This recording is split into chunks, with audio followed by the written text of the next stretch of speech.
So today I will be speaking on India's performance in the recently concluded Champions Trophy. What a performance it has been by the entire team. They won five back-to-back matches, and they have now won their third Champions Trophy title after defeating New Zealand by 4 wickets in the final. A magnificent performance by the entire team. Credit must go to the team as well as the entire support staff. They have been really great with their work. And let's speak on the performance now. Things that India did well, I feel first was the team selection. Team selection was perfect for these conditions. They went with a spin-heavy squad. They also decided when they came to know that Jasprit Bumrah will not be fit for this Champions Trophy. They decided to bring in Varun Chakravarti as their fourth spinner. Which was a very good move, I feel, because they anticipated these conditions pretty well, and I think they knew that they will be playing on such conditions where the spinners will be coming in, and accordingly they decided the squad, and they did it better than any other team, I feel. They went with spin heavy, and at that time everyone was discussing that maybe Indian team has picked one extra spinner, and maybe they must have gone with Mohammad Siraj as a pacer. But I feel now, after the completion of this Champions Trophy, I feel India did pretty well with their selection. So the first thing that India did right was their team selection. It was absolutely great for this conditions. Second thing which I feel they did well is that they tried to pick an 11 where they bat till number 8, and that's another important point if you see because India never had that a good batter at number 8, and we always miss that all rounder. And in this time they moved Akshar Patel at number 5 because they wanted a left-hander in the middle order. They were not playing Rishabh Pant. They went with KL Rahul as their first choice wicketkeeper, and that requires you to bring some left-hander in between. Otherwise, what happens that if you play all the right-handers in the middle order, maybe if the opposition has some left-arm spinner, he can come and he can restrict the run rate, because it becomes a little difficult if you face a left arm spinner, a leg spinner ball going away from you. It becomes a little difficult to rotate the strike, especially in the middle overs. India's strength has been their spin bowling in this entire tournament. Between the middle overs, if you see between 11 to 40, they controlled the game in all the matches, and that was only possible because of the four spinners that India had. Varun Chakravarti, Kuldeep Yadav, Akshar Patel, Jadeja. They all bowled economically, but at the same time they also picked wickets, and we were not dependent on a single spinner to pick wickets. If you see, player spinners have taken wickets in different games. In some games, maybe the highest wicket taker. Generally, it was Varun Chakravarti when he started playing the games.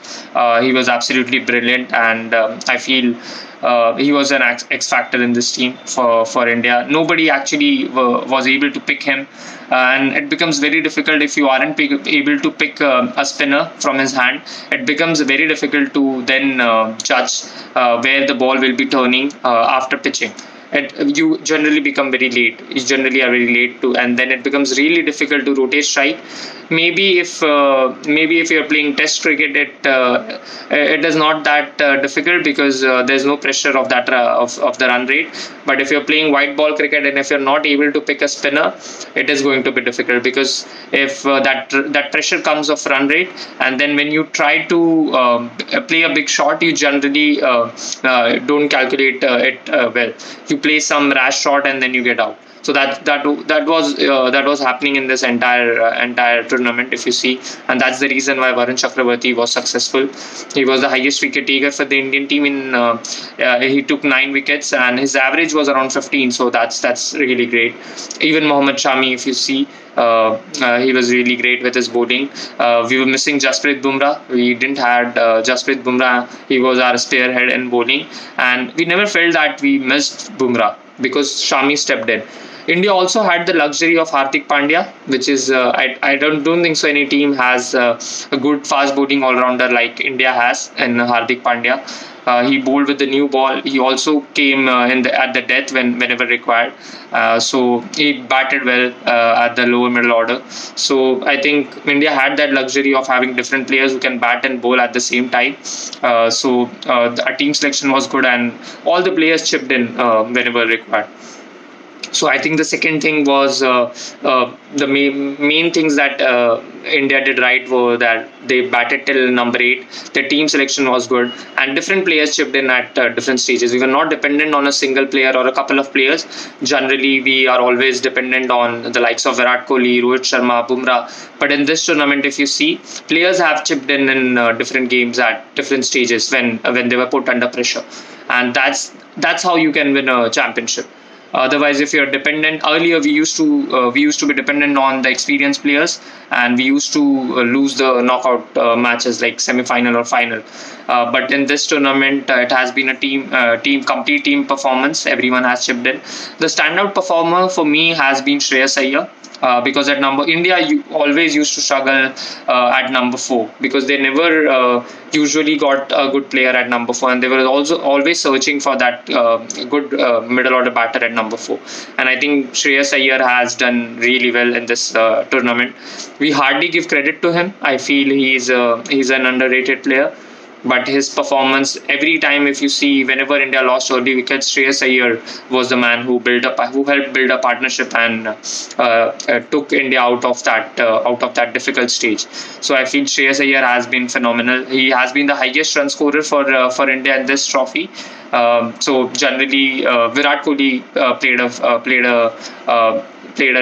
scored an 100 against Pakistan, and then he scored an 84 odd against Australia. But if you see, the highest run scorer for the Indian team has been Shreyas Iyer, and that's the reason why India were able to win this championship. Even KL Rahul's performance was really good. Keeping is not really easy. It's not a very easy job. It's a thankless job, and he kept really well. But at the same time, he batted really well as well. Whenever he came at number 6, he performed really well with the bat. So I feel it has been a complete performance by the Indian team. And currently, if you see, India are at number 1 in ODIs and T20Is. So white ball cricket is in really good hands. Indian cricket is doing really good in white ball cricket. And I feel in the future also they will be performing well, because currently we have Rohit Sharma as our skipper, so the team balance is really good. So I feel India's white ball is doing well. Their only format where they're struggling is Test cricket. We are at number 3 in the ICC rankings. Australia are at number 1, and South Africa are at number 2. So I feel in red ball cricket, India are struggling a bit, and they will have to do some homework and maybe select a good squad for red ball cricket. Let's see who will be picked in the squad for the England series. Again, the road ahead. IPL will be starting from March 22, and then after IPL gets concluded on May 25, then we have a long gap in between of 25 days. The England 5-match Test series against England will be starting on. So they have a good gap in between to rest, recover, and prepare well for the red ball series. Because if the gap was small, then it would have been a little difficult for the Indian team especially the Indian players who are playing the IPL. All of them are playing the IPL, so they will be getting a good time for preparing well. And I'm very enthusiastic and excited for the 5-match Test series against England. I feel the squad should be selected well. There should be some good thought going behind the squad selection. There has been good performance in the Ranji Trophy for the Indian team. So for the domestic teams. So let's see who gets picked. Maybe we can bring in some younger players as well. Vidarbha won the Ranji Trophy this time, and there have been some good performers in the team. Karun Nair performed really well in this Ranji Trophy. So maybe they can bring in Karun Nair or maybe someone else who has performed really well. So let's see what will be the squad for the Indian team for the 5-match Test series against England. but that will be after 1 month. So the road ahead will be interesting for the Indian team, but I think the red ball should be now the major focus of the Indian team. We have to improve as a team in red ball cricket.